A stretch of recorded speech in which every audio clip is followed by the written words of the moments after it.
Selanjutnya, yang terakhir, analisis dan kesimpulan. Di sini ada prinsip sains.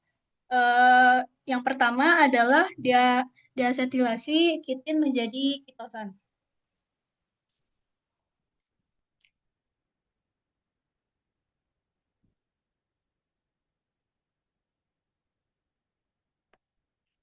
Maaf. Yang pertama, cangkang udan yang mengandung kitin akan bersifat kaku dan inert.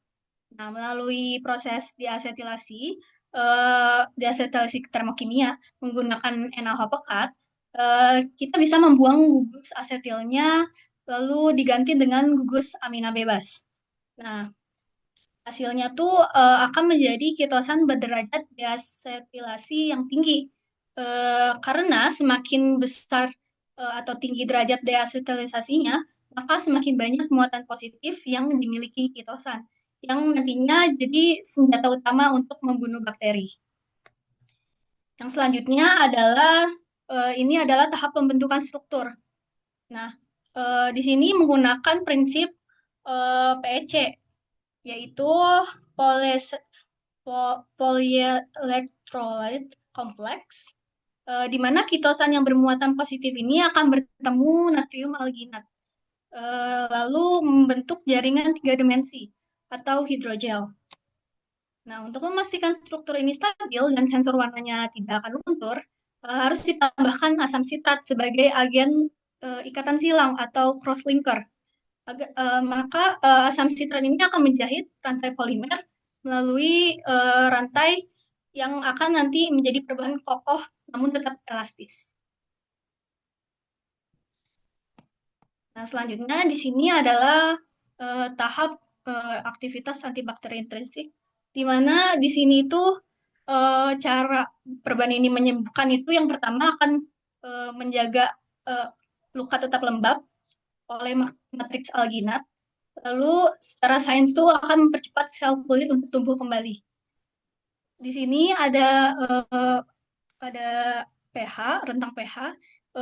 Ketika perban itu akan ditempelkan di atas luka yang terbuka, maka pH-nya jika tidak ada infeksi, maka pH-nya akan lebih rendah daripada yang terkena infeksi.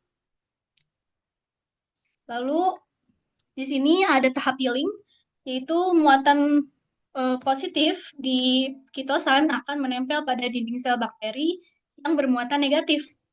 Tarikan ini akan menyebabkan dinding sel robek atau lisis sehingga bakteri bisa mati secara mekanis tanpa ada resiko resistensi antibiotik seperti pada umumnya.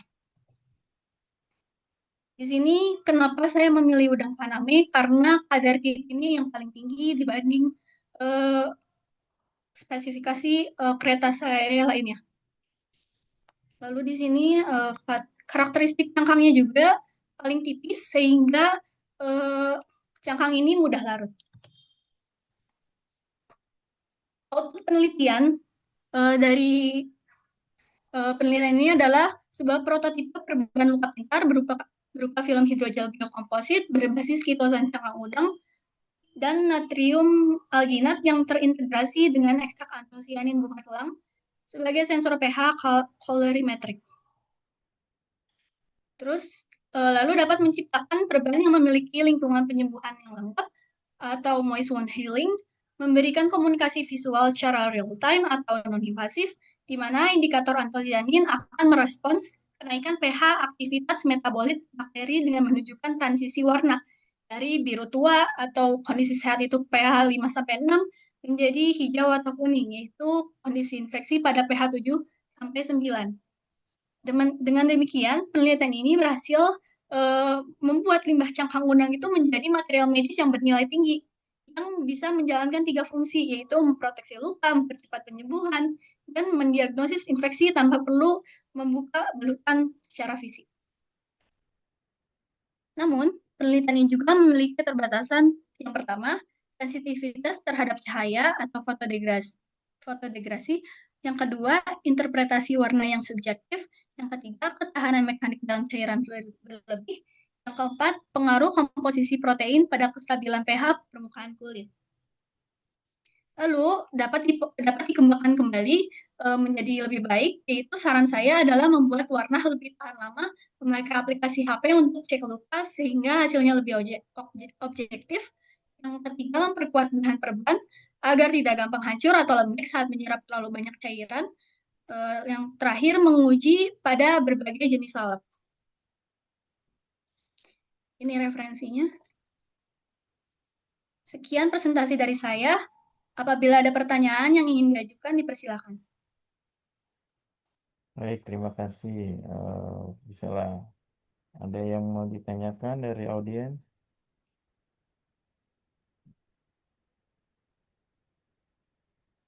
Ada yang nanya itu yang saya sesalkan kalau online ya. Baik, Priscilla, halo, suara saya terdengar. Dengar Bapak? Coba lihat di atas di awal tadi ya. Ini jangan dibilang penelitian ya, karena kalau penelitian durasinya 1 tahun ya. Lebih ke Anda mau merekayasa dan mendesain apa sesuatu ya. Tapi kalau dilihat ini seperti penelitian banget, karena coba lihat tujuannya. Anda mensintesis, terus eh, integrasi. Nah ini kan nggak ada ini ya, hasil sintesisnya seperti apa kan nggak. Maksudnya eh, harusnya ada pengujian hasil sintesisnya seperti apa. Nah kalau penelitian ya, nah ini kan rangkaian penelitian yang harusnya bisa dipilihlah salah satu tahap yang mana mau dimodif, direkayasa desainnya, Baik, ya. baik Bapak. Jadi bukan menjelaskan satu protokol kegiatan penelitian, tapi apa yang perlu yang bisa dikembangkan dan kenapa. Itu aja sudah cukup. Jadi rancangan proses dan kalau misalnya sampai alginatnya ya sudah gitu ya. Jadi alginatnya beda sama yang lain gitu ya, dengan yang menggunakan cangkang yang orang lakukan ya, cangkang udang yang lalu. Yang pertanyaan saya memang sederhana, sama seperti yang lain. Apa bedanya sama yang sudah ada? Apa cuman panamnya?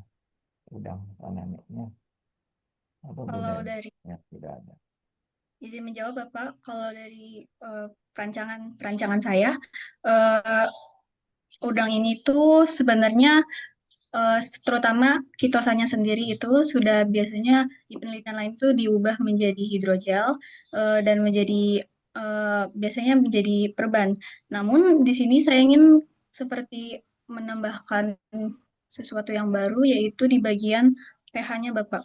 Di sini tuh eh, eh, kalau perban biasa itu eh, biasanya tidak memiliki eh, indikasi bahwa akan ada infeksi atau tidak. Jadi di sini itu ada sebuah indikator dari pH yang menandakan kalau ada infeksi, dia akan berubah warna dari biru menjadi hijau.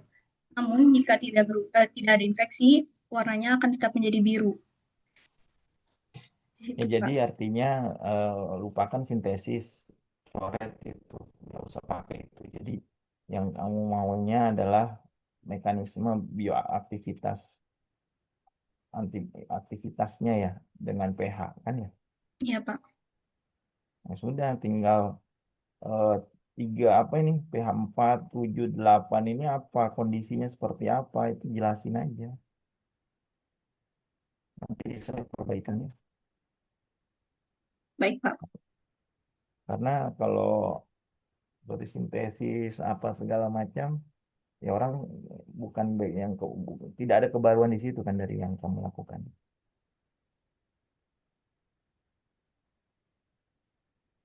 Halo. Betul, Pak. Ya. Oke, sekarang untuk pH, prinsip sains.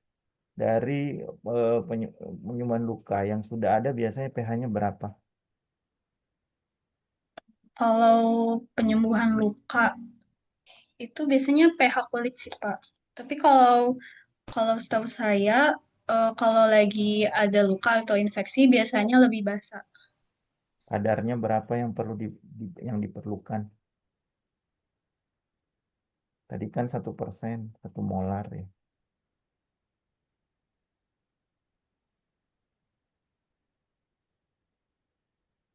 Komposisinya berapa? Molar, Bapak. Molar untuk 1 kali penyembuhan luka. Betul.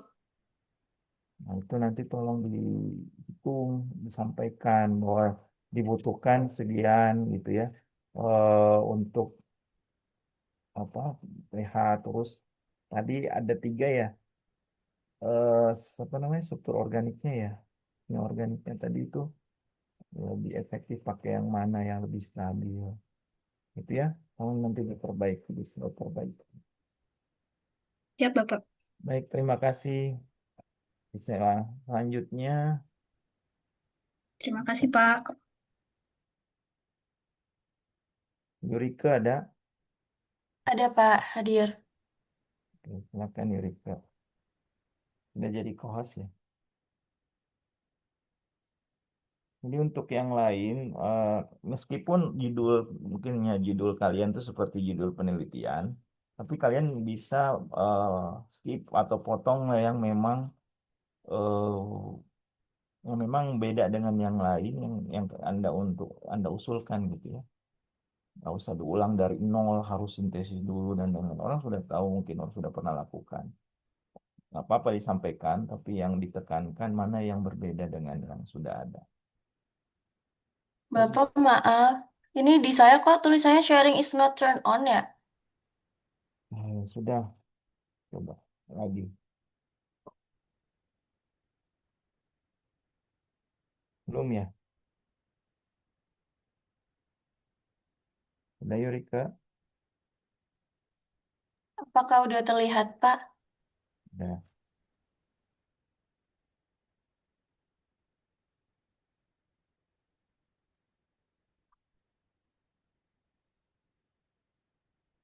silakan.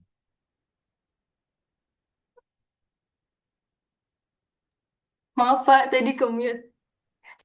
Baik, selamat pagi Pak Yudhistira dan teman-teman semua. Perkenalkan, saya Yurika Giana dengan NIM 105-25025 dan hari ini saya akan memaparkan proyek perancangan yang berjudul Perancangan Adsorbent Kelembapan Eco-Friendly berbasis limbah kertas dan zeolit alam sebagai solusi kamar higroskopis. Nah, untuk pendahuluan, di sini ada latar belakang. Mengapa hal ini penting? Karena di wilayah dataran tinggi dengan curah hujan tinggi seperti di Jatinangor, saturasi uap air di udara ini seringkali sangat pekat. Dampak nyatanya ada pertumbuhan jamur pada pakaian, dinding, buku, atau barang pribadi lainnya. Dan juga bisa menyebabkan risiko gangguan pernapasan, hingga kerusakan barang elektronik. Nah, saat ini memang udah ada solusinya, yaitu dengan dehumidifier. Tapi yang sudah ada sekarang itu dehumidifier elektrik yang mana ini mahal dan boros listrik sehingga kurang ekonomis dan juga ada yang dalam bentuk silika gel atau biasanya ini menggunakan kemasan plastik sekali pakai yang menambah beban sampah sehingga tidak ramah lingkungan. Nah, tujuan dari presentasi saya dari perancangan ini, yang pertama, memformulasikan komposisi granul adsorbent dan limbah selulosa dan mineral zeolit agar menghasilkan material yang stabil. Dan yang kedua, mewujudkan konsep instrumen pengontrol kelembapan yang mendukung prinsip ramah lingkungan melalui pemanfaatan limbah pasca pakai. Di sini ada metodologi pembuatan adsorbennya yang pertama yaitu preparasi zeolitnya. Preparasi zeolitnya ini dihancurkan dan diayak hingga mencapai 170 mesh. Ukuran yang sangat halus ini bertujuan untuk memperluas area kontak yang kemudian dicuci menggunakan air distilasi untuk menghilangkan kotoran makro. Tahap keduanya ada aktivasi kimia. Zeolit kemudian direndam dan larutan hasil 0,4 molar selama 2 jam. Proses ini krusial untuk dekationisasi dan pembersihan pori dari mineral pengotor yang menyumbat jalur adsorpsinya. Kemudian tahap ketiga ada preparasi matriks. secara paralel kita menyiapkan bubur kertas atau pulp dari limbah kertas kantor atau kuliah atau apapun. Nah, di sini kita tidak menambahkan pemutih kimia untuk menjaga integritas serat selulosa dan memastikan proses tetap ramah lingkungan. Tahap keempat yaitu formulasi komposit. Zeolit yang telah aktif dicampurkan ke dalam pulp kertas. Sebagai penguat juga ditambahkan binder CMC atau karboksil metil selulose agar granul yang terbentuk itu memiliki stabilitas struktural yang kokoh dan tidak mudah hancur. Pada tahap kelima ada stabilisasi termal. Nah, terakhir ini granul tuh dikeringkan pada suhu 110 hingga 140 derajat Celcius. Rentang suhu ini dipilih secara presisi untuk mengusir molekul air pelarut sepenuhnya tanpa merusak struktur kimia dari binder CMC itu sendiri.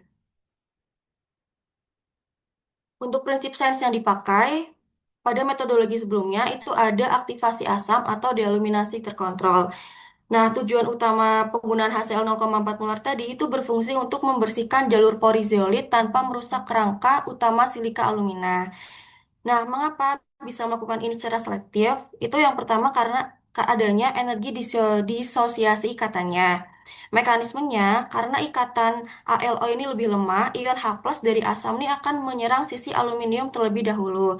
Sehingga proses ini melepaskan pengotor oksida seperti Fe2O3 dan CaO yang awalnya menyumbat pori-pori zeolit.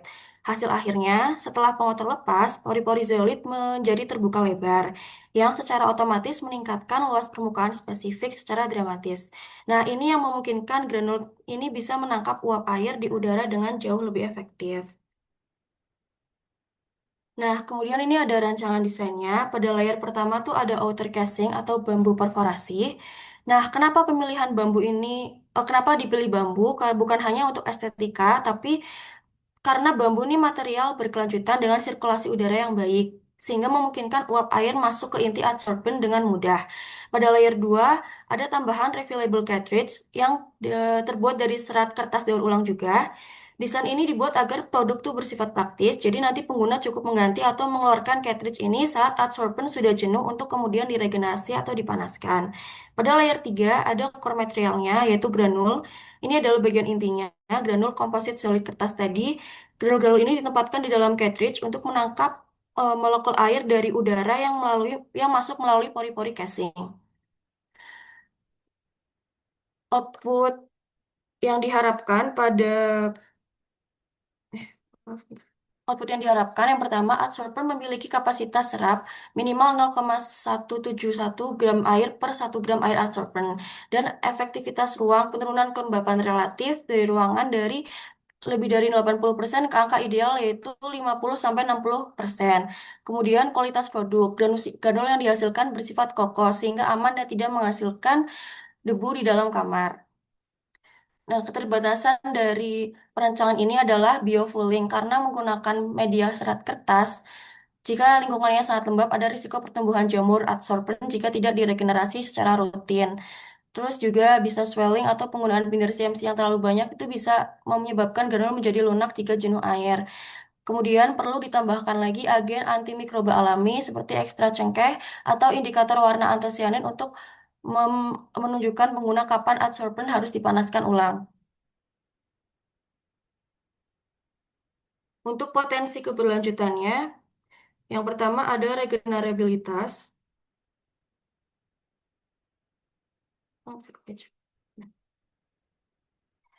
Nah, adsorber ini tidak hanya bisa sekali dipanaskan, tetapi untuk bisa digunakan ulang untuk menggunakan yang terperangkap sehingga bisa digunakan berkali-kali.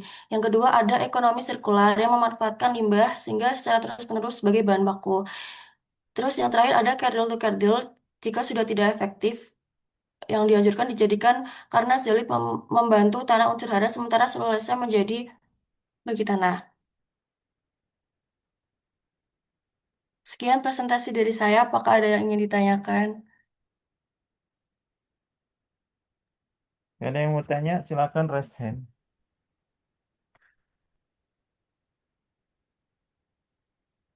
Ada lagi. Kalau yang bertanya dapat poin loh. Secara individu karena ini kan BSI. Baik, kalau tidak ada saya lihat Slide-nya coba, ini kan menggunakan zeolit ya. Eh, di awalnya latar belakangnya lebih ke arah kondisi lingkungan, porak, jamur, kesenjangan tujuannya. Jadi lebih mengatur kelembapan ya, Iya, Bapak. pasif yang ini.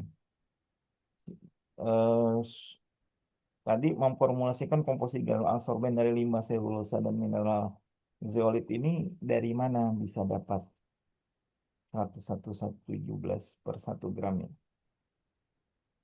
Orang lainnya sudah melakukan ini nggak sebelumnya? Dari yang saya cari di Google Scholar maupun Science Direct itu untuk adsorban kayak gini belum ada yang pakai zeolit sih Pak dan dicampur dengan kertas juga. Biasanya pakai apa? Biasanya pakai ada bahan aktif lain yang sebentar. Saya buka dulu Pak. Nah, ditampilkan di latar belakang ya. Nanti di latar belakang itu mungkin di kiri adalah awalnya Anda melakukan apa tujuannya ke kelembapan, terus yang kedua orang sudah pernah melakukannya menggunakan zeolit dengan bioaktif tertentu. Nah, Anda pakai apa? Gitu Oh, ya. begitu. Baik Pak. Kamu pakai apa sih ini tadi? Pakai zeolit sama limbah kertas. Yang limbah kertas itu. Iya, Limbah kertas itu kan selulosa ya. iya. Nah, kalau dengan yang sudah ada, mana lebih kuat?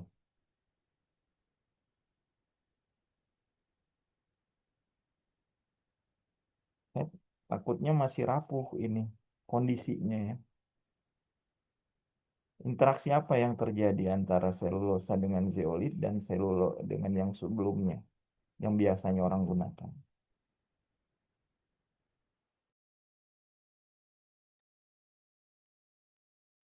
Mungkin kalau produk selulosa aja itu kalau pakai zeolit murni, zeolit kan punya mikro yang punya pori-pori mikro yang banyak. Tapi matriks selulosa uap air itu lebih lambat masuk ke dalam tumbukan mineralnya. Nah, dari punya rancangan saya ini menggabungkan keduanya, jadi selulosa dari limbah kertas berfungsi sebagai kapilernya yang menarik uap air dengan cepat. Lalu zeolitnya yang udah diaktifasi bertindak sebagai eh, pengunci molekul air di dalam pori-porinya. Gitu, Pak. Ini Sehingga daya serapnya lebih kuat dan efektif. ada Kalau interaksi. produk yang sudah ada, banyak penelitian yang mungkin berbasis limbah kertas aja dan menghasilkan produk yang rapuh dan mudah hancur jadi bubuk atau hancur saat basah. Nah, di sini saya menambahkan binder CMC dalam formulasi untuk mengunci kekuatannya juga. Jadi CMC berperan buat jembatan pengikat serat selulosa dengan granul zeolitnya jadi satu. Sehingga hasilnya tuh granulnya tidak low dusting dan tidak mudah hancur karena telah menyerap air. Begitu, Bapak. Ya, berarti formulasinya agak kurang tadi ya. Tadi formulasinya masih per 1 gram adsorben. Tapi formulasi CMC-nya berapa? Oh, gitu. Baik, Zeolitnya Pak. berapa? Kira-kira ya. Menurut Anda baiknya yang lebih banyak persentasenya kertasnya, selulosa dari kertasnya, atau CMC-nya. Kalau yang tadi ditampilkan videonya itu yang yang bukan kertas kan ya?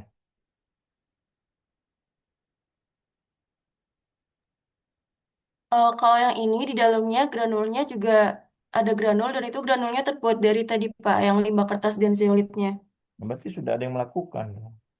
Enggak, Pak, ini saya buat ini, buat sendiri. Oh, Iya, harapannya seperti itu. iya betul.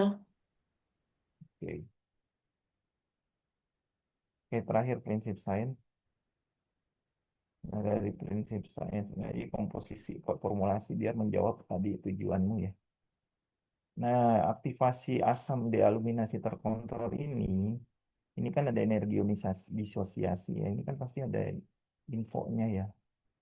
Kalau kamu kemarin belajar termodinamika ya, apa namanya, energi ikatannya, Iya. ya kan? Belajar nggak sih? Belajar ya. Delta H, carinya dari delta H kan, energi ikatan, pemutusan produk kurangi reaktan kan ya. Ya betul, Pak. Nah, ini reaksinya kayak gimana nih rencananya? Mau mendapatkan ya, berapa delta H?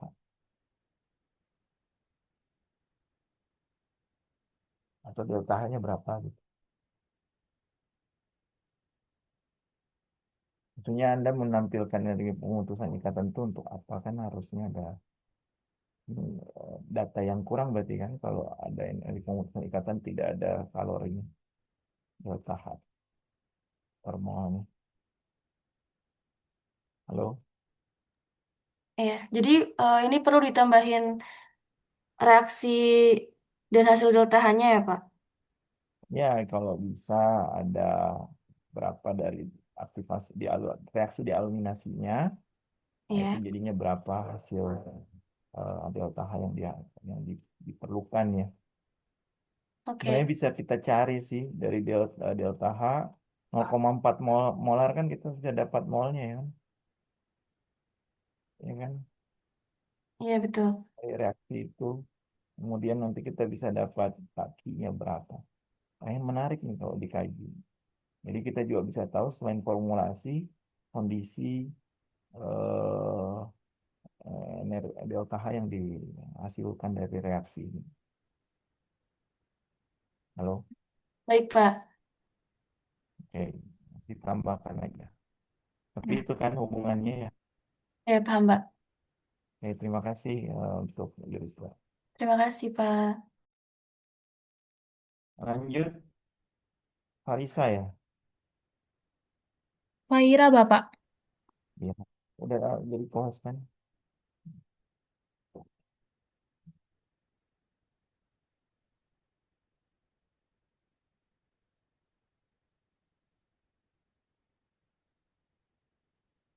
Silakan dimatikan Yurika. Nah, Saya izin share screen ya, Bapak. ya.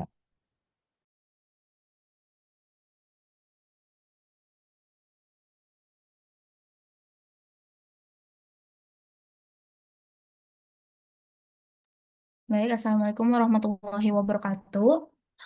Perkenalkan, nama saya Faira Putri Aulia Hairunisa dengan NIM 105-25035.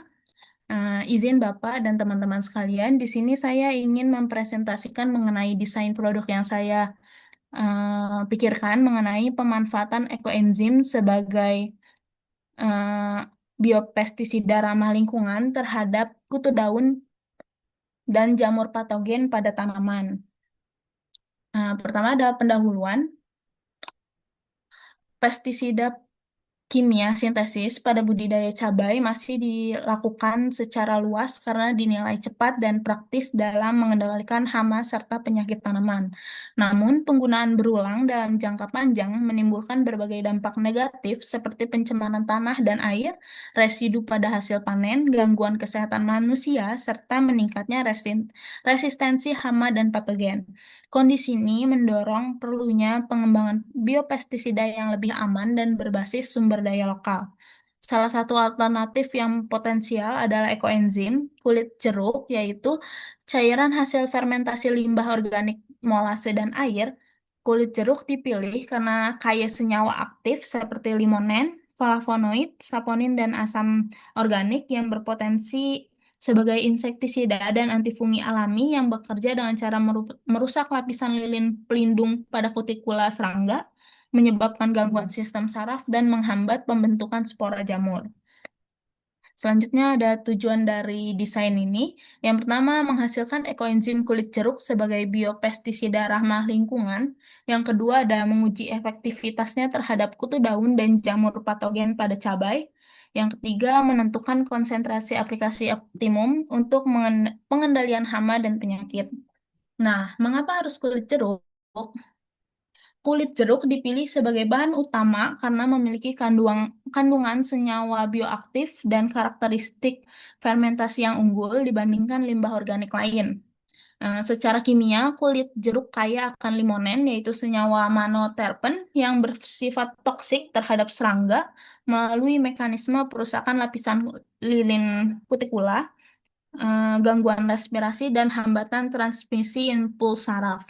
Selain itu, kulit jeruk juga mengandung flavonoid, saponin, dan fenol yang berfungsi sebagai antimikroba dan antifungi.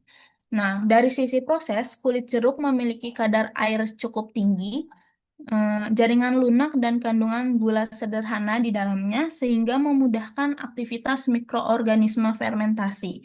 Kor- kordi- Kondisi ini mempercepat pembentukan asam organik, enzim, dan pelepasan metabolit sekunder yang berperan sebagai agen biopestisida. Aroma sitrus alami yang dihasilkan juga menjadi keunggulan praktis karena mengurangi bau busuk yang umumnya muncul pada fermentasi limbah organik eh, lain pada ekoenzim. Selain itu, kulit jeruk juga merupakan limbah melimpah dan murah yang dapat ditemui di banyak tempat. Selanjutnya ada inovasi produk. Inovasi utama desain ini adalah pengembangan ekoenzim berbasis kulit jeruk sebagai biopestisida dual action, yaitu satu formulasi yang mampu bekerja sebagai hama kutu daun dan jamur patogen sekaligus. Secara saintis, inovasi ini terletak pada pemanfaatan hasil fermentasi untuk menghasilkan dua mekanisme biologis berbeda. Yang pertama adalah mekanisme insektisida melalui aktivitas limonen yang merusak fisiologi kutu daun. Yang kedua adalah mekanisme antifungi, yaitu flavonoid dan asam organik yang menghambat pertumbuhan miselium dan pembentukan spora jamur. Yang kedua ada aroma sitrus alami. Produk memiliki aroma khas jeruk yang lebih segar dan tidak menghasilkan bau fermentasi menyengat, sehingga lebih nyaman digunakan dan lebih diterima oleh petani maupun masyarakat. Yang ketiga adalah waktu fermentasi lebih singkat. Kulit jeruk memiliki struktur jaringan yang lebih lunak, kadar air tinggi, serta gula dan enzim alami, sehingga mikroorganisme lebih cepat mendegradasikan bahan fermentasi siap pakai selama fermentasi. Hal ini berpotensi menghasilkan ekoenzim siap pakai dalam waktu yang lebih singkat dibandingkan limbah organik lain. Pada umumnya, ekoenzim itu memiliki waktu fermentasi sekitar 90 hari, sedangkan pada kulit jeruk ini waktunya bisa dipangkas lebih cepat menjadi 60 hari saja karena ekoenzim jeruk ini memiliki struktur yang tadi lebih lunak dan airnya lebih tinggi, kadar airnya lebih tinggi. Selanjutnya ini ada metode melalui bagan alur dan juga metode ilustrasi gambar. Saya akan menggunakan metode ilustrasi gambar untuk mempermudah ilustrasi eh, ilustrasi pembuatannya. Yang pertama itu kulit jeruk akan dicuci dan untuk menghilangkan kotoran dan residu pestisida, kemudian dipotong kecil sekitar 1-2 cm agar luas permukaannya meningkat sehingga fermentasi akan lebih efektif. Yang kedua, melarutkan molase sebanyak 1000 ml molase dicampurkan dengan 10.000 ml air dan diaduk secara merata hingga homogen. Molase ini berfungsi sebagai sumber karbon utama bagi mikroorganisme fermentasi. Selanjutnya adalah penambahan bahan organik yaitu kulit jeruk sebanyak 3.000 gram ke dalam larutan molase dan air. Lalu selanjutnya adalah fermentasi 60 hari, yaitu larutan akan ditutup secara rapat pada awal minggu pertama dan kedua tutup akan dibuka secara singkat untuk mengeluarkan gas CO2. Selanjutnya adalah penyaringan. Setelah 60 hari, larutan akan disaring menggunakan kain halus untuk memisahkan filtrat dan ampas kulit jeruk. Nah, selanjutnya adalah penyimpanan stok. Filtrat akan dimasukkan ke dalam botol yang tertutup rapat dan ketika ingin digunakan, eh, filtrat hanya perlu ditambahkan dengan 950 ml 5 mili filtrat akan ditambahkan dengan 950 mili untuk digunakan 2 atau 3 kali per minggu pada tanaman cabai. Eh, untuk pengencarannya ini sendiri itu memiliki perbandingan 1:19 per filtrat banding air. Selanjutnya adalah prinsip sains. Yang pertama itu prinsip fermentasi. Fermentasi berlangsung secara anaerob di mana mikroorganisme memanfaatkan gula dari molase dan kulit ceruk sebagai sumber energi. Proses ini menghasilkan asam organik, enzim hidrolitik, dan metabolit sekunder bioaktif yang berperan sebagai biopestisida aktif. Selanjutnya ada mekanisme insektisida pada tanaman, pada hama patogen, pada kutu daun. Senyawa yang berperan itu limonen, yaitu monoterpen pada kulit jeruk yang bersifat toksik kepada kutu daun. Jadi dia cara cara itu cara penggunaannya itu adalah menyemprotkan lalu kutu daunnya akan lalu filtratnya akan merusak lapisan lilin kutikula sehingga respirasi dari kutu daun sendiri terganggu dan akan terjadi gangguan impuls saraf dan aktivitas makan sehingga kutu daun akan mati. Yang selanjutnya adalah mekanisme antifungi. Flavonoid dan asam organik hasil fermentasi bekerja menghambat pertumbuhan jamur patogen melalui gangguan membran sel dan kondisi lingkungan mikro. Nah, cara flavonoid dan asam organik ini kurang lebih seperti limonen, yaitu disemprotkan sehingga nanti cairan filtratnya akan menghambat pembentukan spora dan juga sehingga pertumbuhan jamur akan menurun. Selanjutnya ada output. Produk ekoenzim yang output pertama produk ekoenzim biopestisida siap pakai yang di mana luaran utamanya berupa larutan ekoenzim kulit jeruk yang telah melalui fermentasi dan dapat langsung digunakan sebagai biopestisida untuk pengendalian kutu daun dan jamur patogen pada tanaman cabai. Selanjutnya ada data efektivitas terhadap hama dan penyakit. Luaran penelitian berupa data kuantitatif mengenai tingkat mortalitas kutu daun, penurunan intensitas serangan jamur, serta respon pertumbuhan tanaman setelah aplikasi. Keterbatasan dan pengembangan. Yang pertama adalah konsentrasi limonen tidak keterbatasan yang pertama adalah konsentrasi limonen tidak selalu sama tergantung dengan kualitas kulit jeruk ataupun jenis kulit jeruk yang digunakan. Yang kedua, stabilitas penyimpanan perlu diuji. Dan yang ketiga adalah efektivitas lapangan dipengaruhi dengan hujan dan UV. Potensi pengembangan sendiri yang pertama adalah formasi nanoemulsi, yang kedua ada kombinasi dengan serai, dan yang ketiga adalah uji residu pada buah cabai yang dihasilkan dari penggunaan ekoenzim kulit jeruk ini.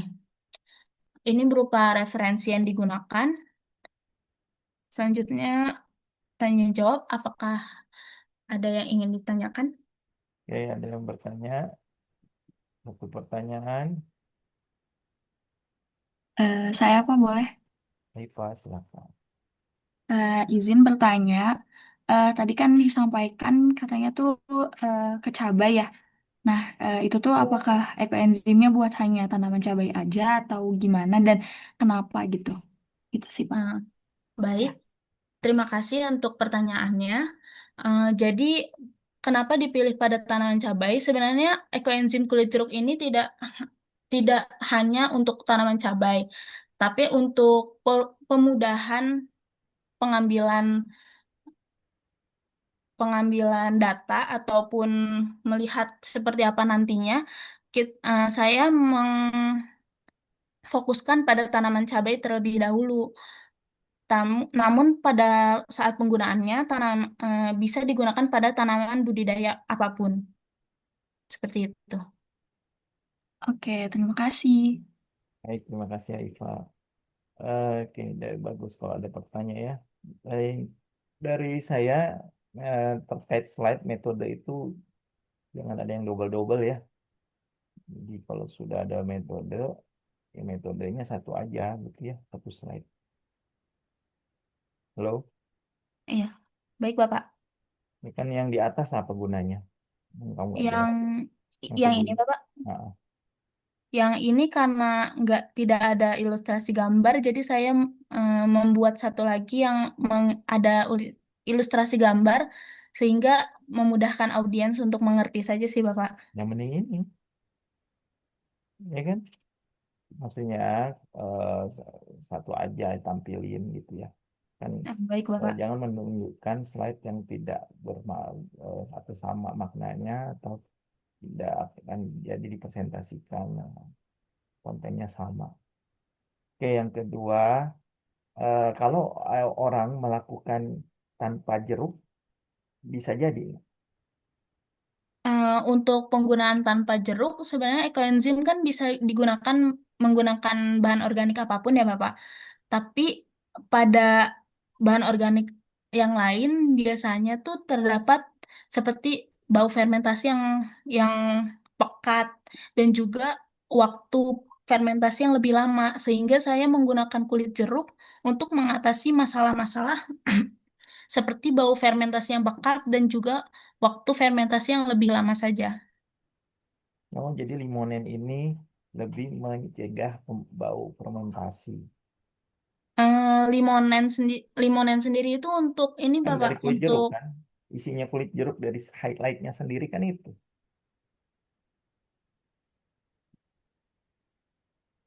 eh, untuk bau untuk menghilangkan baunya itu yang mengeluarkan bau khas dari jeruk itu sendiri bukan dari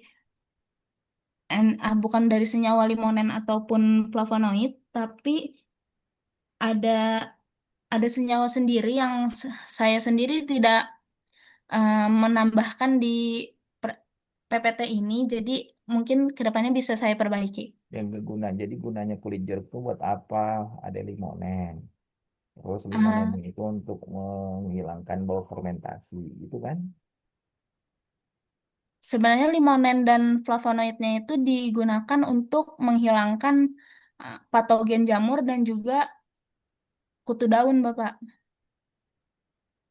Ada referensinya. I- Iya, kalau itu ada, tapi kalau untuk bau menghilangkan bau itu Ya, ada senyawa tergantung sendiri aja. yang Kamu mau klaim itu untuk membunuh atau untuk mengurangi bau.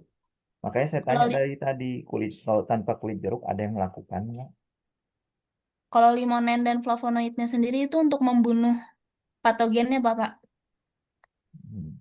Karena rekayasa yang kamu lakukan dari yang sudah ada adalah menggunakan kulit jeruk kan. Iya, betul. Eksplorlah kulit jeruk itu, apa yang dia punya, apa yang bisa punya fungsinya dari yang di orang atau yang lainnya tidak punya gitu ya, atau tumbuhan lain tidak punya. Terakhir prinsip sains, komposisinya udah coba nggak di simulasi? Posisi perbandingan kulit jeruk, air, dan molasenya, Bapak maksudnya. Ya kan kalau tadi di metode ada 3.000 gram kulit jeruk, itu berapa limonen dapatnya? Oh, untuk perbandingan perbandingan molase air dan jeruknya ini menggunakan perbandingan ekoenzim pada umumnya, yang memang perbandingannya itu 1:10 banding 3, Nah itu Bapak. tampilin ya di slide-nya. Terus mols itu beli di mana sih? Molase itu gula sebenarnya, Bapak. Bisa Ya, gula merah, bisa gula putih. nah, jadi jangan ada istilah-istilah lain kalau misalnya ada. Ini bisa diterapkan, cuman perlu komposisi yang matang. Metodenya udah bagus, cuman dari segi pengaplikasiannya harus tahu komposisi yang baik, ya, dan fungsi dengan penggunaan kulit jeruk itu. Nanti perbaiki slide-nya ya. Baik, Bapak. Oke, baik, terima kasih, Alisa. Selanjutnya, Baik, terima kasih, Bapak. close buat Alisa. Selanjutnya, apa nih? Alia, Hadir, Pak. silakan. Saya izin share screen ya, Pak.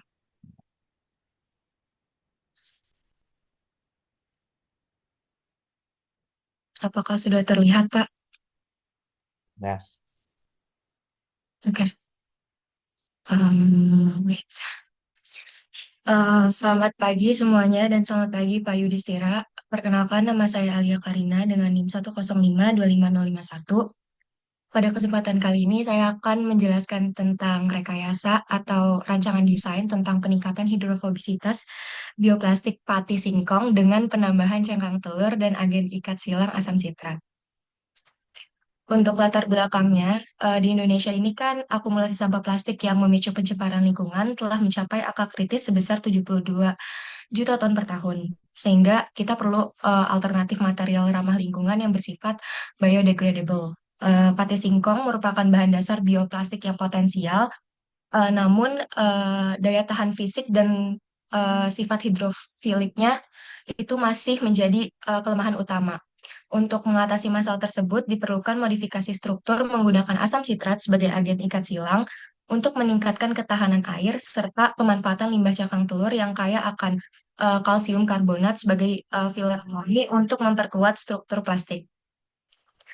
Nah, tujuan dari rekayasa ini yang pertama meningkatkan ketahanan air atau hidrofobisitas dan menurunkan laju transmisi uap air melalui pemanfaatan asam sitrat dalam membentuk jembatan molekuler antar rantai pati melalui jalur esterifikasi.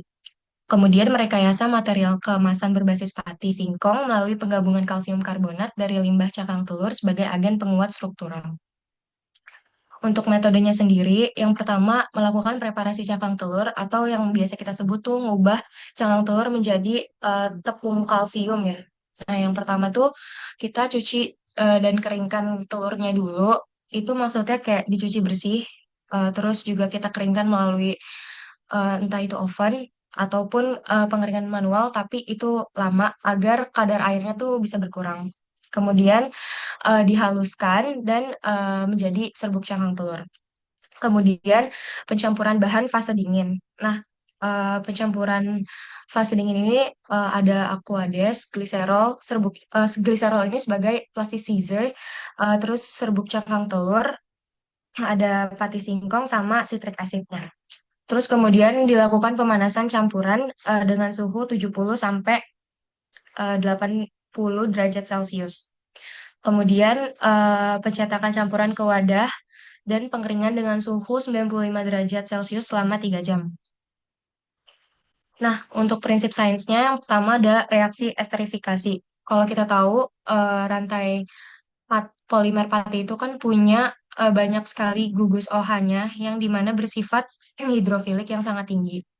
Nah, reaksi esterifikasi itu mereaksikan alkohol dengan asam karboksilat, di mana reaksi ini merupakan reaksi substitusi nukleofilik asil, di mana gugus OH dari asam karboksilat ini digantikan oleh gugus OR dari alkohol, sehingga eh, terjadi produk ester dan produk sampingnya itu air. Nah, reaksi esterifikasi tidak dapat terjadi spontan pada suhu ruang, umumnya berlangsung lambat, sehingga eh, memerlukan energi aktivasi yang sehingga energi aktivasinya besar, maka diperlukan suhu yang tinggi untuk meningkatkan energi kinetik partikel sehingga tumbukan sering terjadi dan cukup kuat untuk memutus ikatan ikatan ini dan ikatan OH-nya untuk membentuk ikatan ester yang baru.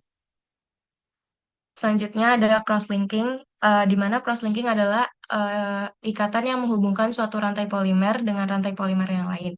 Jadi ketika rantai polimer itu bergabung karena adanya cross-link, maka rantai polimer tersebut kehilangan kemampuan untuk bergerak seperti rantai polimer individunya. Nah, dalam reaksi, asam sitrat berperan sebagai agen cross-linking multifungsi. Karena asam sitrat ini memiliki 3 gugus karboksil sehingga satu molekul asam sitrat mampu membentuk ikatan ester dengan beberapa rantai polimer sekaligus. Ini bisa dilihat di gambarnya. Kalau ini ada polimer patinya, terus diikat sama si gugus karboksilnya ini. Jadi kemampuan dia buat bergerak se sebagai polimer individunya tuh lebih berkurang. Terus, kenapa yang digunakan cangkang telur? Seperti yang kita tahu, cangkang telur tuh mengandung sumber kalsium. Mengandung sekitar 93% kalsium karbonat, 37,3% kalsium, dan 0,40% magnesium. di mana kalsium karbonat diperlukan untuk memperkuat ikatan antar molekul dalam struktur bioplastik. Kemudian kalsium karbonat dapat diekstraksi dari limbah cangkang telur dan berfungsi sebagai sumber ion Ca2+ membentuk ikatan ionik dengan gugus COO- dari si asam karboksilatnya yang efektif dalam meningkatkan kestabilan jaringan bioplastik. Nah, kenapa asam sitrat?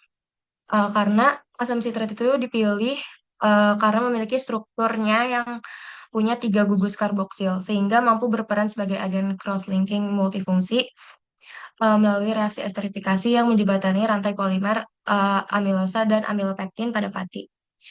Dan penambahan asam sitrat membuat adanya gugus baru dalam bioplastik yang berikatan dengan gugus hidroksil dalam pati, sehingga mampu meningkatkan kekompakan molekul polimer yang akan meningkatkan kuat tarik bioplastik.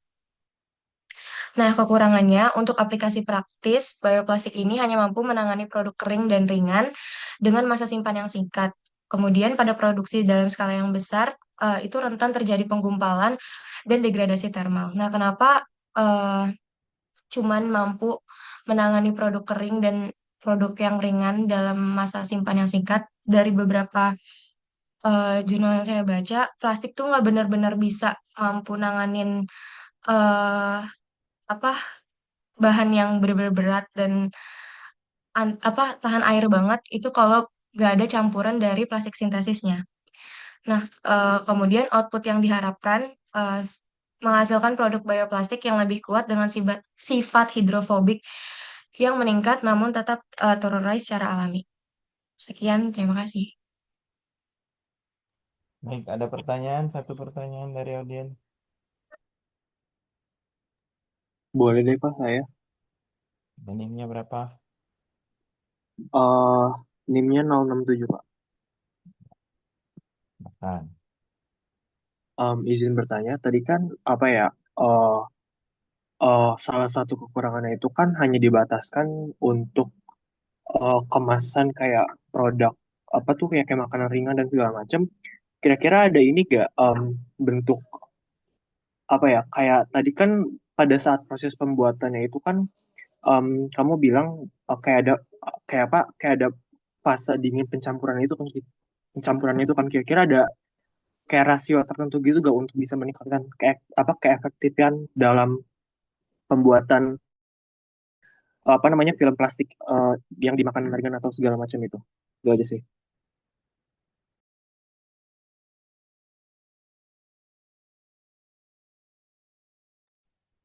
Kalau misalnya untuk konsentrasi asam sitrat dari beberapa jurnal yang saya baca, semakin tinggi dia konsentrasi asam sitratnya, itu tuh sifat kelarutannya tuh semakin mudah. Jadi kalau misalnya nilai dia semakin elastis, tapi sifat kelarutannya tuh semakin semakin cepat. Jadi nggak mungkin nahan yang benar-benar bahan yang lembab. Sedangkan kalau misalnya konsentrasi sitratnya itu semakin kayak kecil di bawah 10%, eh, itu bisa kayak lebih kaku, tapi tetap gampang rapuh gitu loh. Jadi dari jurnal yang saya baca, penggunaan asam sitrat yang normalnya atau yang efektifnya itu sekitar 15% volume per volume.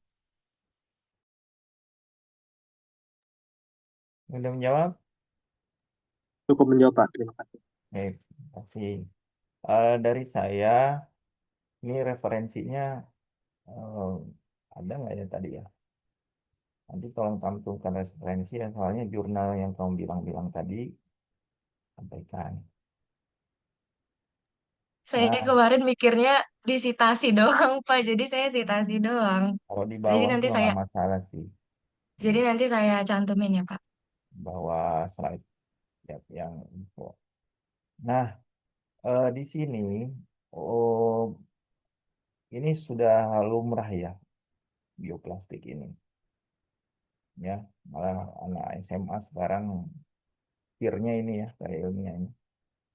Nah, apa yang bedanya dengan yang sudah ada?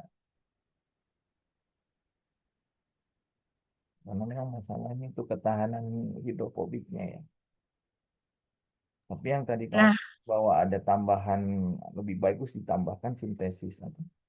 polimer sintesis ya, plastik sintesis. Iya, Pak. Nah, Eh, Kalau misalnya di percobaan yang sebelumnya, di jurnal-jurnal yang saya baca, dia tuh rata-rata cuman pakai satu, dia polimer alaminya tuh beda. Terus yang kedua, biasanya dia cuma pakai asam sitrat aja tanpa penambahan bubuk cangkang telur. Nah, eh, akhirnya tuh kalau misalnya dia pakai asam sitrat doang, itu tuh kayak lebih kaku gitu.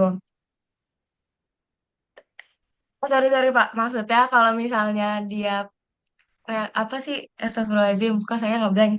Jadi kalau misalnya di percobaan sebelumnya itu rata-rata pakai polimer yang beda, seperti keragenan dan pakai sangkang telur doang tanpa asam sitrat. Nah, jadinya dia lebih mudah rapuh karena nggak ada agen ikat silang yang mampu mengatur untuk fleksibilitas dan struktur jaringan polimer secara optimal. Nah, kalau misalnya yang lainnya juga ada yang pakai eh, apa, asam sitrat tapi nggak pakai cangkang telur.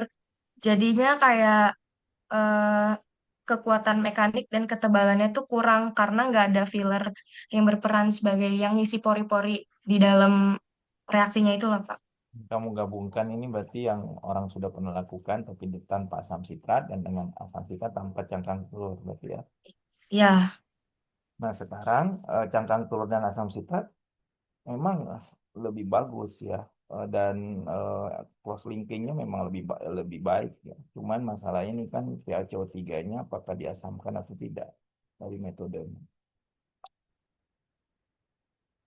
CaCO3 itu kalau maaf Pak, motong. Jadi kalau misalnya di metode ini asam sitrat itu tuh apa ya, dispersi. Jadi kayak sebenarnya dia tuh lebih ke bekerjanya secara nggak dalam kimiawi gitu loh. Cuman karena si apa, cangkang telur itu punya apa, kalsium karbonat, jadi tuh Ca12 itu bisa bereaksi sama CO- dari eh, asam karboksilatnya itu, jadi lebih ngerekat, lebih kuat gitu Pak. Jadi nggak ada yang proses diasamin atau apa gitu. Jadi cuma mungkin lebih ke ngebuat si serbuk cangkang telurnya lebih halus aja biar terdispersinya atau si larutan itu homogen dan kayak nyampurnya ngerata gitu Pak. CaCO3-nya langsung ditampur asam sitrat. Dia jadi CaO kan.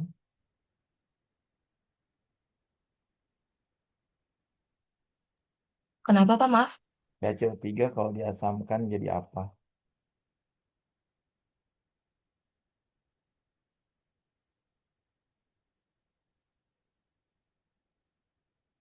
Nanti cari ya, harusnya jadi kalsium oksida. Nanti dia ada sisi aktif bermuatan negatif di situ.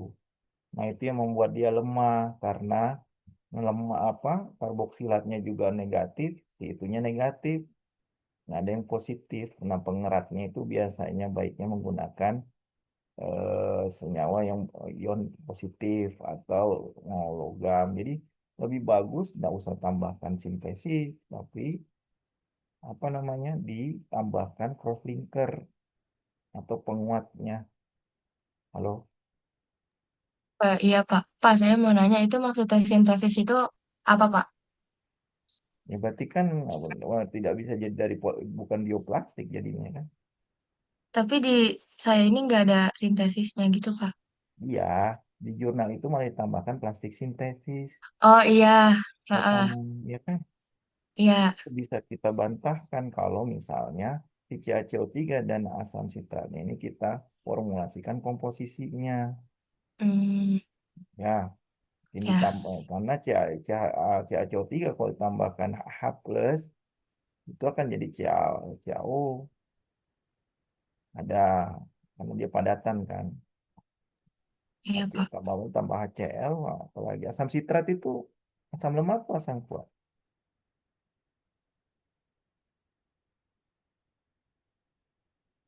Oh, belum masuk ya nanti masuk. Ya, nanti belajar konsep asam basa. Asam kalau apa kalau asam lemah berarti kan dia akan jadi penyangga, gitu ya. Nah, itu yang kamu banyak uliknya. Ya, Iya, Pak. tiganya dengan asam sitrat. Oke, baik itu. Terima kasih. Terima Nanti kasih banyak, komposisi, Bapak. perbaiki slide-nya untuk komposisinya ya, kalau bisa. Setelah belajar kidas hari ini sama besok, mungkin kamu sudah tahu. Minggu depan. Baik, makasih, Pak. Kan ada juga kemarin tuh yang menggunakan CaCO3 itu ya. Oke, next. Selanjutnya, apa nih?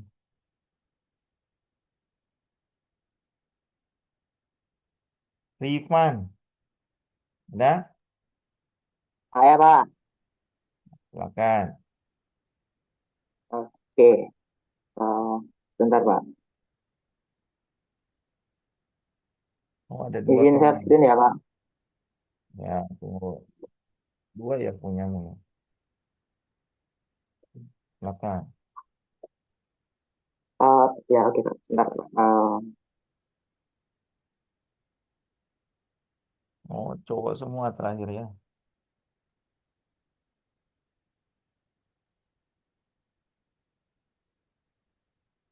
Oh, sebentar.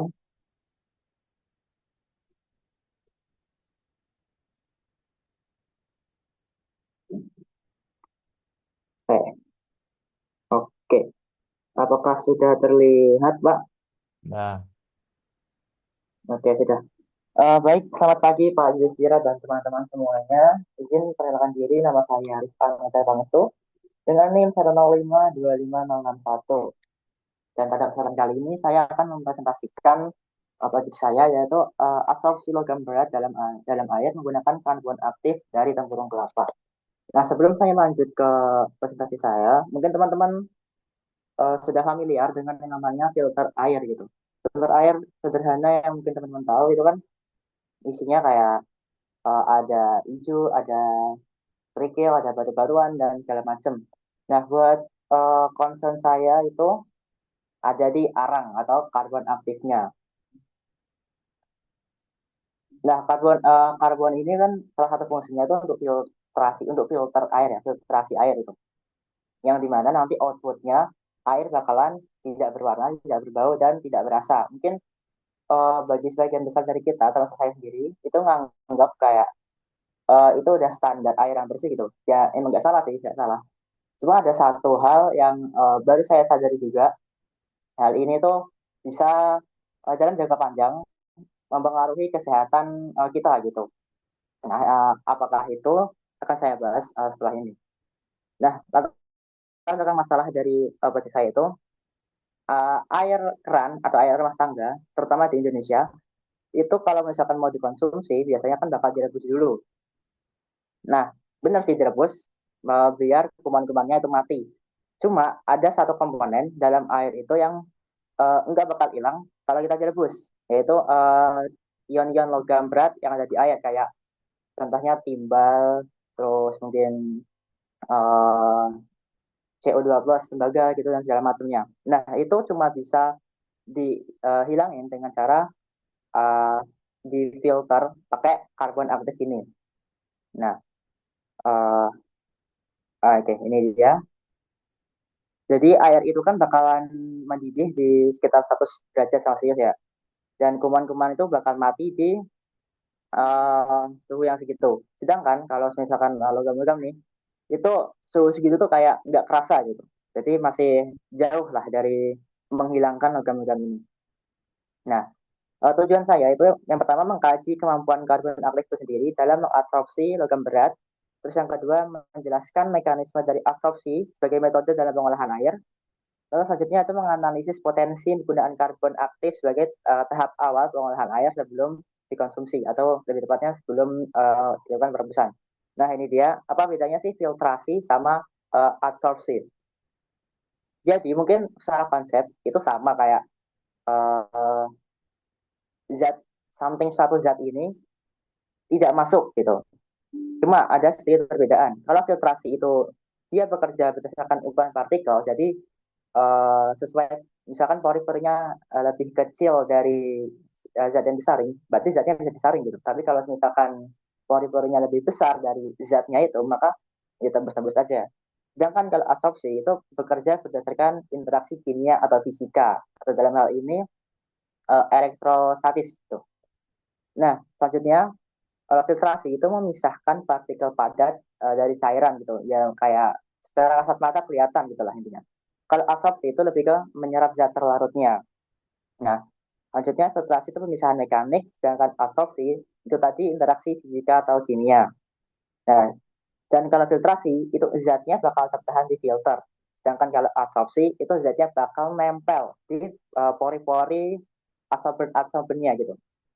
Nah, kurang lebih seperti ini untuk filtrasinya. Yang kiri itu bagian filtrasi, jadi kayak tersaring, kayak tertahan gitu. Sedangkan kalau absorpsi itu nempel istilahnya gitu. Nah, ini dia. Nah, kenapa sih karbon aktif itu bisa menjadi absorben yang baik? Itu karena di struktur kimia dari karbon aktif itu sendiri ada min OH dan min COOH gitu, yang nantinya bisa berinteraksi sama logam berat kayak timbal dan lain sebagainya gitu. Kenapa? Karena sesuai dengan prinsip elektrostatis gitu, simpelnya ada min ada plus gitu, makanya mereka nempel gitu kan. Nah, lebih seperti ini untuk gambaran apa itu absorpsinya, jadi bakalan nempel di sekitar permukaannya gitu. Nah, apa sih yang mempengaruhi dari absorpsi itu sendiri? Yang pertama itu dari ukuran, semakin kecil maka akan semakin cepat gitu. Cuma minusnya ya bakal semakin hanyut gitu, bakal gampang buat hanyut dalam air gitu. Nah, terus yang selanjutnya itu jumlahnya. Kalau semakin banyak, maka ibarat storage itu kapasitasnya bakal semakin banyak juga. Cuma bakal mengambil kapasitas dari wadah filternya itu sendiri gitu. Jadi bisa-bisa nggak muat. Gitu. Nah, efektivitas absorpsi dipengaruhi ukuran dan jumlah gitu. Makanya untuk karbon aktif dari yang saya rekomendasikan, yang saya concern saat ini itu arang tapi dihaluskan menjadi seperti granular gitu. Jadi lebih kayak nggak sampai nggak sampai halus banget kayak butiran, cuma masih tidak hanyutnya itu nggak banyak yang halus yang kayak bubuk, tapi masih efektif untuk menyerap logam-logam gitu. Nah, ini untuk metodenya. Yang pertama, preparasi karbon aktif dari tempurung kelapa. Jadi tempurung kelapa itu bakal dibersihin dulu dan dikeringkan dengan cara dijemur di bawah sinar matahari biar kering gitu. Nah, selanjutnya dilakukan proses karbonisasi atau intinya itu pembakaran tapi dengan interaksi oksigen yang sedikit. Gampang ya, kita ngebakar tempurung kelapa itu di dalam sebuah tungku. Dalam tungku itu kan tertutup tuh, makanya interaksi dengan oksigennya itu lebih sedikit gitu. Nah, sehingga terciptalah yang namanya arang itu tadi. Nah, kemudian arang itu diaktifasi menggunakan aktivitas fisik dan kimia. Simpelnya itu dibakar ulang di pembakaran lebih lanjut biar pori-porinya semakin lebar. Dan kalau pori-porinya semakin lebar, jadi kapasitas untuk menempelnya itu lebih banyak juga gitu. Nah, selanjutnya pembentukan karbon aktif granula atau GAC. Ini arangnya tadi, karbon aktif tadi itu dihancurkan tapi dengan kontrol ya. Jadi nggak sembarangan dihancurkan, nanti kalau misalkan sembarangan dihancurkan bakal jadi bubuk dan itu nggak guna gitu, bakal hanyut di air. Jadi ukuran yang digunakan itu sekitar kurang lebih 1-2 mm. Tujuannya buat tidak hanyut dalam air tapi juga efektif buat absorpsi gitu. Nah, selanjutnya perancangan sistem filtrasi keran. Jadi GAC itu bakal dimasukin dalam wadah filter yang desainnya nanti bakalan saya tunjukin. Nah, di bawahnya itu bakal ada sekatnya sendiri, seperti kain atau mungkin sejenisnya yang menahan biar si granulanya itu enggak terjun bebas ke bawah gitu. Nah, selanjutnya akan terjadi proses absorpsi ketika air kerannya itu dialirkan melalui media dari filtrasinya tadi yang tadi disebut GAC tadi. Nah, logam-logam itu bakal nempel ke karbon aktifnya tadi gitu. Nah, selanjutnya itu pernah konsumsi. Ini yang saya maksud tuh air hasil filtrasinya itu udah siap untuk direbus, bukan untuk langsung dikonsumsi. Karena concernnya kita kembali lagi itu untuk sebagai langkah preventif untuk menghilangkan logam berat sebelum langkah perebusan gitu. Jadi sebelum direbus tuh logam beratnya udah hilang, nanti tinggal menghilangkan mikroorganismenya aja gitu. Nah, kurang lebih mungkin seperti ini untuk desain desain simple dari sistem filtrasi Krania. Jadi di sini ada granularnya, kurang lebih seperti ini, dan di bawahnya tuh ada sekat. Di dalamnya tuh bisa dikasih kain atau sekat ini ya sebagai sekat agar ini tuh si granularnya tuh nggak terjun ke bawah gitu. Nah, di sini terdapat beberapa syarat implementasinya. Yang pertama, karbon aktif tadi itu pertama-tama dicuci dulu. Kenapa? Karena untuk mengurangi pelepasan partikel halus gitu. Untuk sebagai cara pencegahan juga sih, karena kalau granular itu kita pakai, biasanya air yang keluar tuh bakal sedikit keruh karena ada partikel halus yang ikut larut. Jadi dicuci dulu sebentar, baru bisa digunakan. Lalu selanjutnya menggunakan sistem filtrasi bertingkat atau sistem filtrasi lebih lanjut seperti tadi, digabungkan dengan pasir, lalu batu-batu, kerikil, biar waktu penyaringan itu lebih efektif. Cuma minusnya, mungkin untuk ukuran bakal lebih besar, sehingga kalau ditaruh di bagian keran itu agak susah gitu. Jadi mungkin agak dimundurin lagi di bagian torennya, seperti itu. Lalu melakukan penggantian karbon aktif secara berkala untuk menjaga kapasitas absorpsi. Ini simpelnya kayak memperbarui storage dari permukaan absorbennya itu sendiri gitu, biar nggak penuh dan tetap efektif buat narik logamnya gitu. Nah, selanjutnya mengkaji lebih lanjut pengaruh ukuran partikel karbon aktif terhadap efisiensi absorpsi dan pengaruh kondisi air seperti pH dan konsentrasi awal logam berat terhadap efektivitas absorpsi. Lalu selanjutnya melakukan analisis lanjutan untuk mengetahui titik kejenuhan karbon aktif dalam sistem filtrasi. Titik kejenuhan yang dimaksud di sini itu seberapa penuh storage dari permukaan absorbennya. Jadi semakin penuh itu semakin jenuh gitu. Selanjutnya output yang diharapkan, yang pertama adalah analisis dari potensi penggunaan karbon aktif tadi sebagai tahap awal pengolahan air rumah tangga, lalu rancangan sistem filtrasi sederhana menggunakan karbon aktif granular. Selanjutnya kajian kemampuan absorpsi karbon aktif terhadap logam berat berdasarkan teori tadi. Berikut daftar referensinya. Sekian dari saya, mungkin ada pertanyaan? Baik, terima kasih, Rifan. Ada pertanyaan nggak, Aku mau nanya, Nim? NIM Boleh. 95, Nih, silakan. itu kan karbon aktifnya ada apa namanya? eh Absorpsinya tuh dia kan bisa penuh gitu. Itu kalau misalnya dia udah kepake, dia kan harus diganti. Kalau yang udah kepake dia bisa dipakai ulang nggak? Kayak dikeringin atau diapain? Kalau udah kepake itu harus diapain?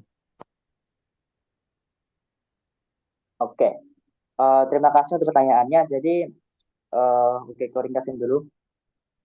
Jadi pertanyaannya itu, karbon aktif yang udah dipakai bisa dipakai lagi atau enggak gitu ya? Iya. Oke. Em,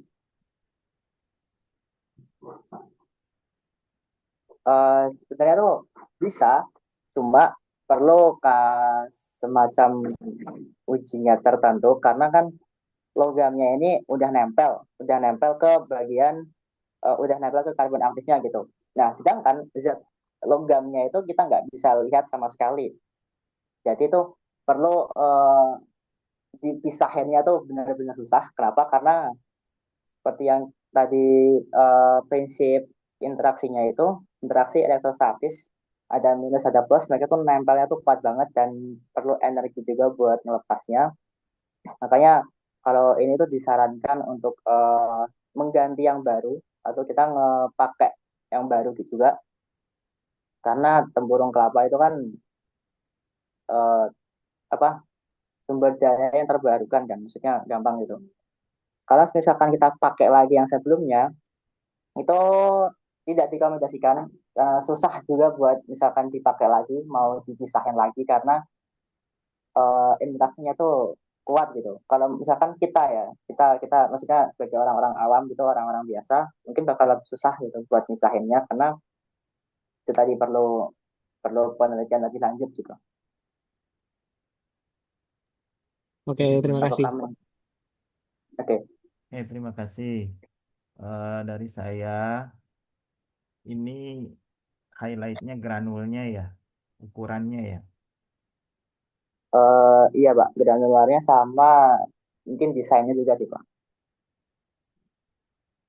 Ya, 3 pertanyaan dasar. Bagaimana logam berat bisa nyerap di adsorben itu?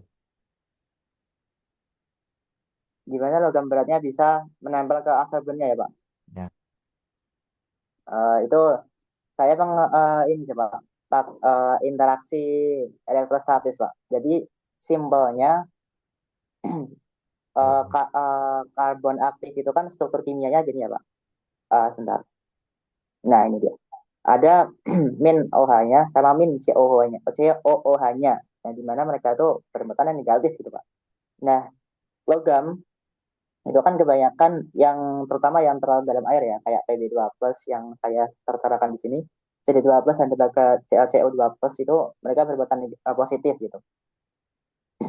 Karena ada 2 muatan yang berbeda, plus sama min, maka mereka bakal nempel, walaupun nggak menciptakan zat baru sih Pak, tapi karena perbedaan gugus itu mereka jadi nempel gitu.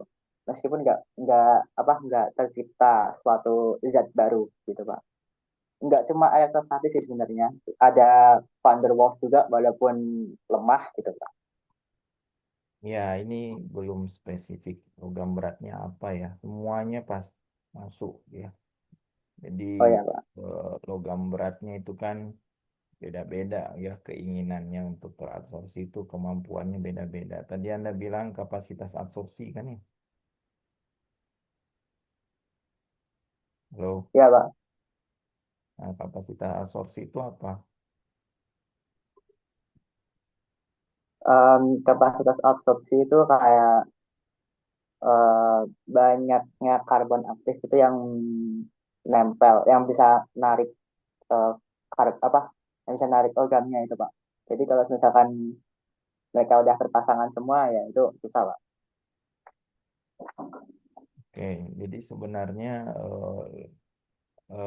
harusnya dilihat kan tergantung logamnya apa kapasitas absorpsinya. Dan granula itu kan ukurannya berapa sih? Kurang lebih 1 sampai 22 milimeter Pak. Ya, Milimeter ya. ukurannya milimeter kan. Luas permukaannya jadi banyak, besar. Cuman masalahnya harus diaktifasi karbonnya ini.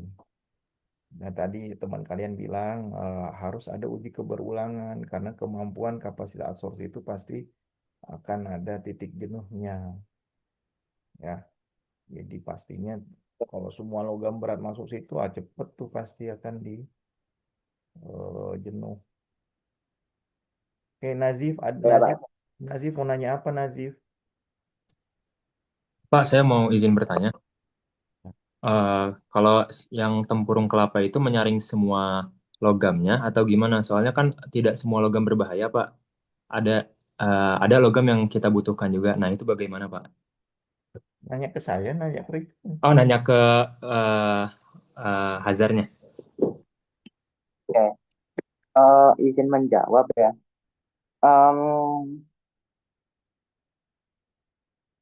Sebenarnya yang saya concernkan dalam ini tuh menyaring logam-logam yang berat, logam-logam berat gitu. Logam-logam berat itu kan pasti ada research kesehatannya.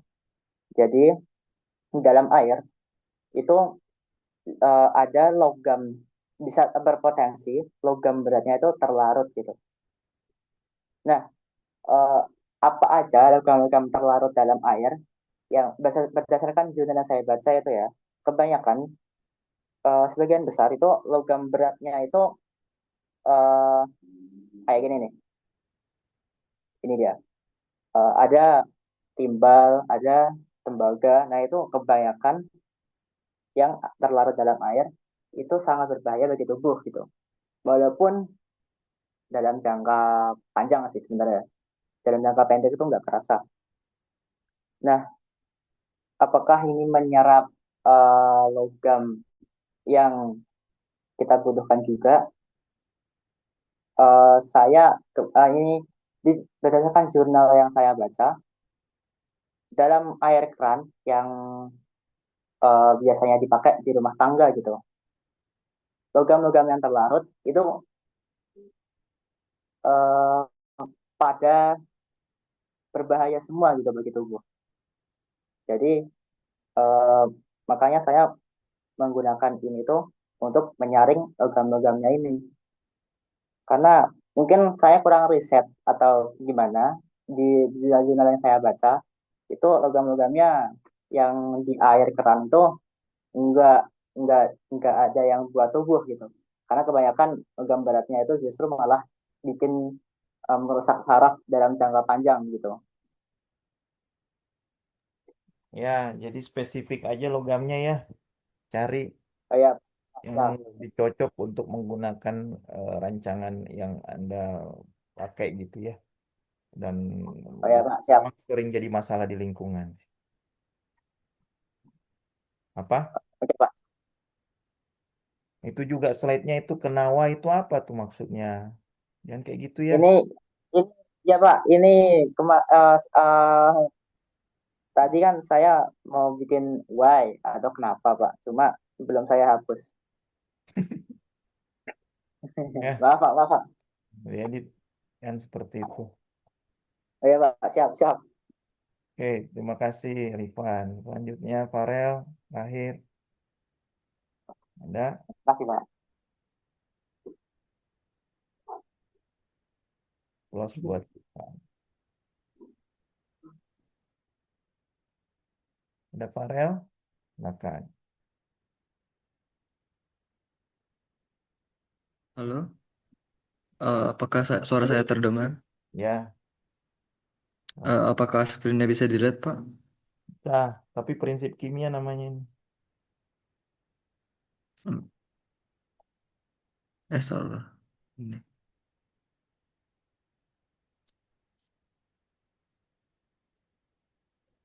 Maaf, ini. Oke, Ah, ya. Selamat pagi, Pak Irfan, Pak Yudis, Pak Yudis Tira dan teman-teman. Nama saya Farah Nathaniel Pang dengan NIM 105 250 dan 71.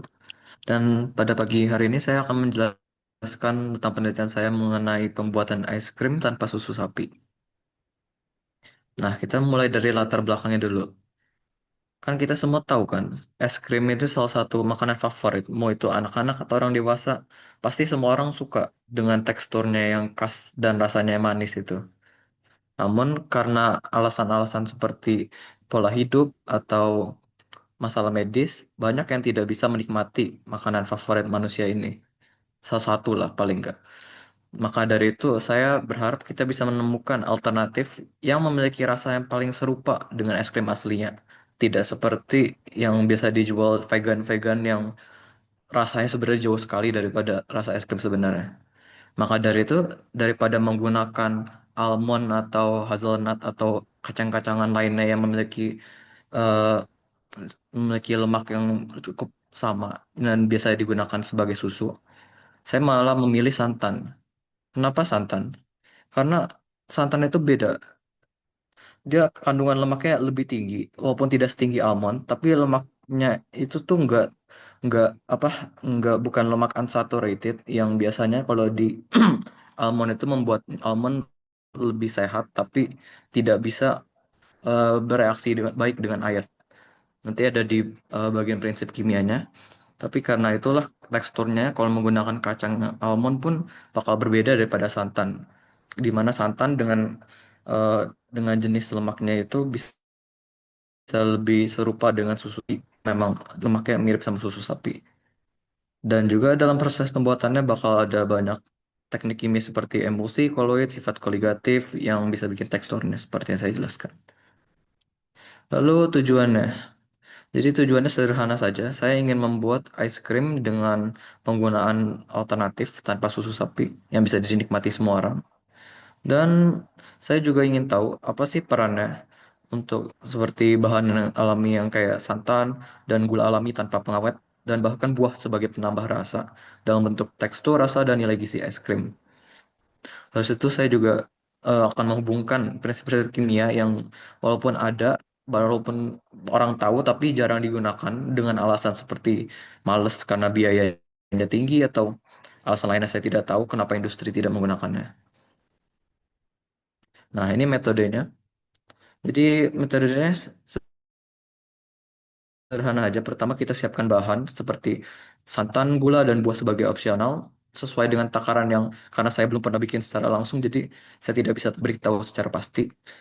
Nah, santan ini fungsinya sebagai sumber lemak nabati seperti yang saya bilang untuk menciptakan teksturnya itu. Sedangkan gula mau itu gula dapur atau gula dari sintesis itu bisa digunakan sebagai pemanis.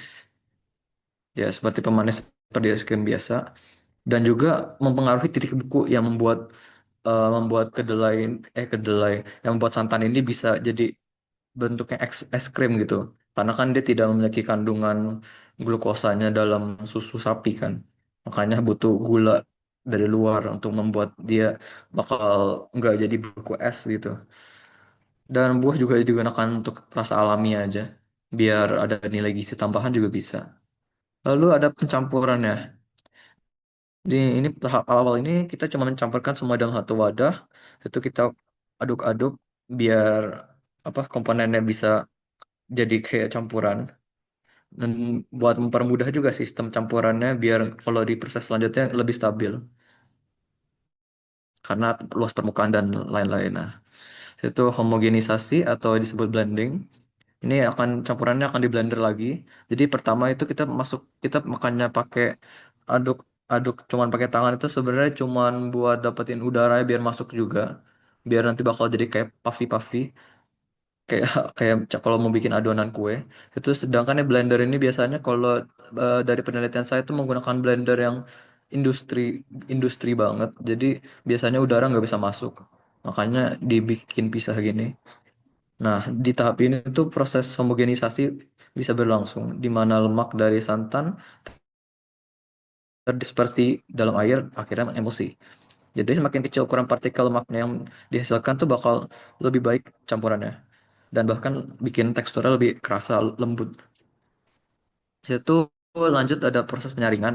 Ini proses yang kalau di pembuatan es krim biasanya banyak perusahaan yang tidak mau menggunakannya, padahal secara teoritis ini bisa meningkatkan rasa. Dan mungkin teksturnya juga bisa meningkat lagi karena di sisi penyaringan ini kita menghilangkan serat kasarnya dari buah atau dari partikel yang tidak larut kayak gula-gula batunya yang kalau pakai gula batu atau gula aren gitu yang masih ada batu-batu dan nggak benar biar nggak muncul bongkahan-bongkahan yang akhirnya mempengaruhi titik beku disaring dan bahkan serat-serat berlebih dari ya buahnya tadi makanya jadi rasanya lebih teksturnya sama rasanya lebih cocok sama es krim itu pendinginan dan pembekuan di tahap ini tuh kita pertama harus mendinginkan dulu sebelum dibekukan itu kita mempengaruhi titik bekunya ya jadi kita memasukkan dulu ke dalam lemari es untuk menstabilkan struktur emulsi dan membuat campurannya ini bisa melalui proses pembekuan yang lebih merata lagi jadi pokoknya semua semua langkahnya itu sebenarnya buat bikin teksturnya merata biar nanti es krimnya bisa halus, lembut dan kayak es krim. Dan lalu kita akan setelah udah dibekukan didinginkan selama 2 atau 3 jam, kita bisa melakukan proses pembekuan. Di proses pembekuan ini campurannya dimasukkan ke freezer hingga mulai membeku dikit demi sedikit. Ini biasanya suhunya itu di bawah -5 derajat Celcius. Pada tahap ini terjadi perubahan fase, akhirnya jadi cair dan padat. Dan karena tadi ada pendinginan dan teksturnya yang ada udara yang segala itu, dia bakal membentuk bukan kristal es yang langsung padat jadi es batu, tapi bakal membentuk es krim.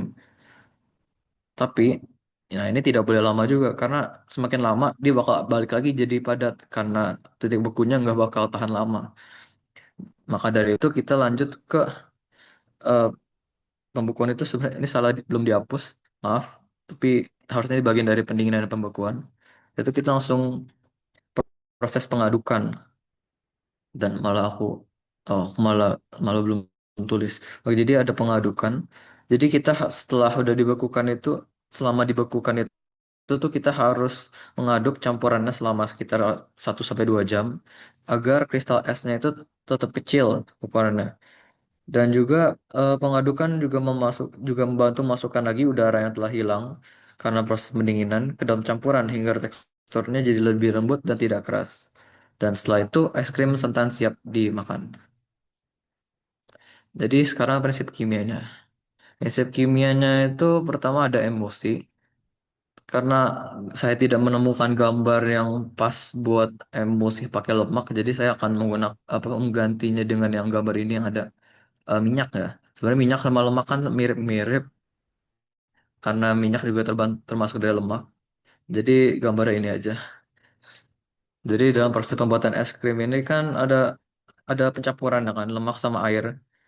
Karena kalau nggak nyatu dia nggak bakal jadi tekstur es krimnya lembut, bakal jadi es batu. Makanya ini pakai teori prinsip emulsi. Nah, dan ini ada di mana tuh ada tahap homogenisasi tadi yang dari blending membantu memecah lemak jadi droplet kecil yang bisa terdispersi dalam air seperti di gambar. Jadi ini yang meningkatkan kestabilan campurannya agar tidak mudah terpisah dan juga teksturnya seperti tadi dibilang akan halus. Lanjut itu kita menggunakan eh, prinsip teori apa itu koloid. Karena es krim itu sebenarnya termasuk koloid yang terdiri dari fase padat atau kristal es, fase cair yang merupakan larutan gula, dan fase gas, udara yang terperangkap selama berdua proses tadi. Itu interaksi antar fase ini yang bikinlah lembut dan kerapatan tekstur es krim terjadi. Dan semakin stabil sistem yang koloidnya dibentuk, semakin bagus kualitas tekstur yang dihasilkan. Di sini ada gambar eh, industrial freezing machine ini yang aku bilang tadi yang bikin homogenisasinya jadi lebih merata. Ya, lanjut.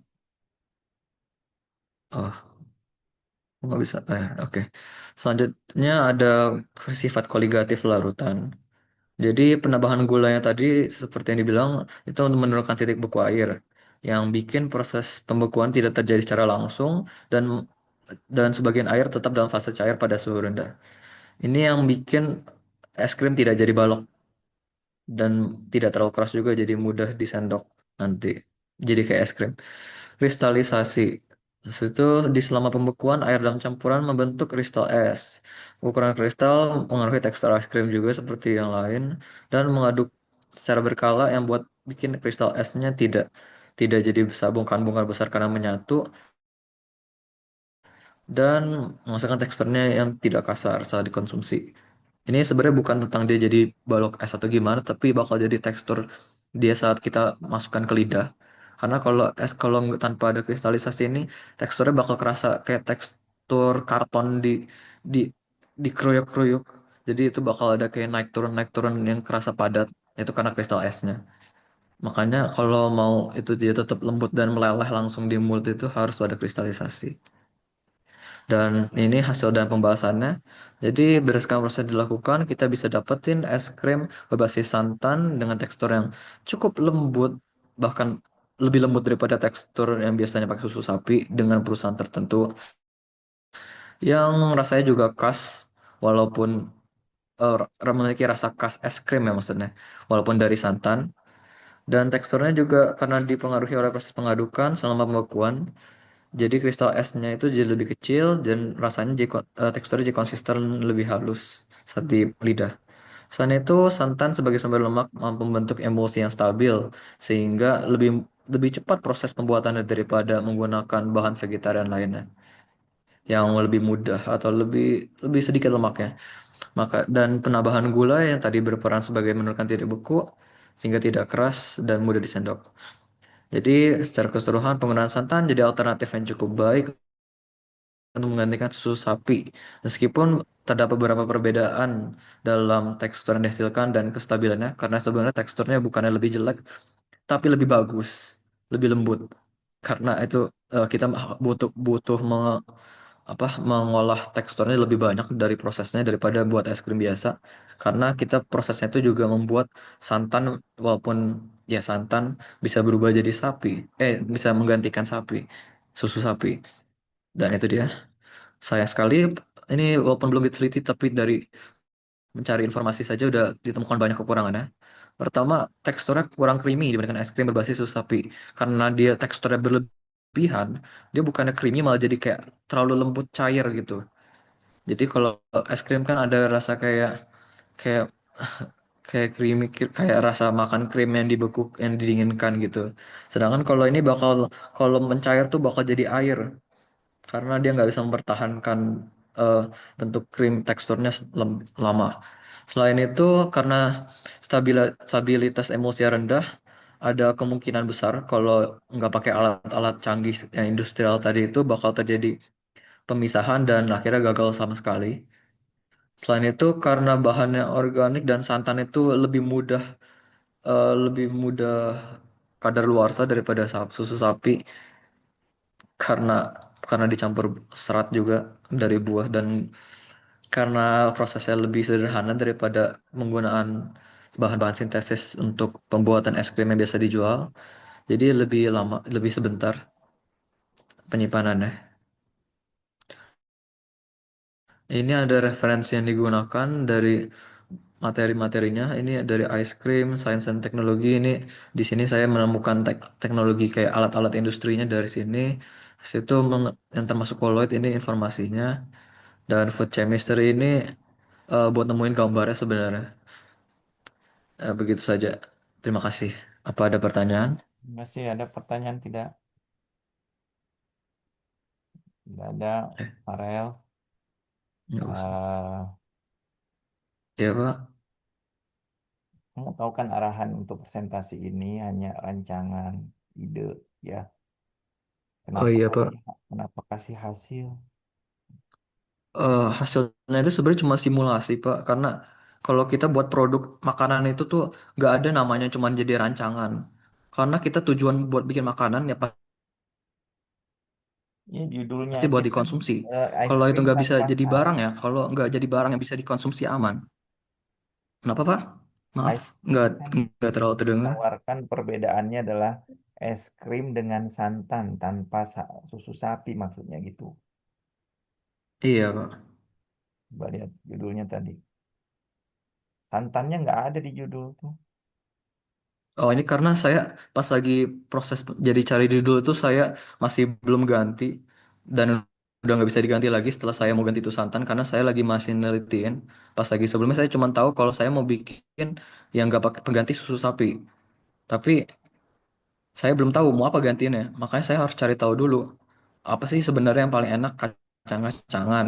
Ternyata kacang-kacangan kandungan lemaknya walaupun secara teori tinggi tidak cukup tinggi. Itu saya tadinya pergi ke apa bahan-bahan kimia sintesis, tapi itu bakal bikin jadi ada kemungkinan kanker segala, jadi saya tidak pakai itu juga. Makanya akhirnya setelah lama teliti saya baru ketemu santan, tapi sayangnya udah nggak bisa ganti lagi judulnya, jadi masih tanpa susu sapi. Tapi di Kalau abstrak, menurut dari di sheet judul, abstrak. Oke. di abstrak saya masih bilang kemungkinan, Pak. Saya kalau di abstrak cuma ada kemungkinannya pakai santan.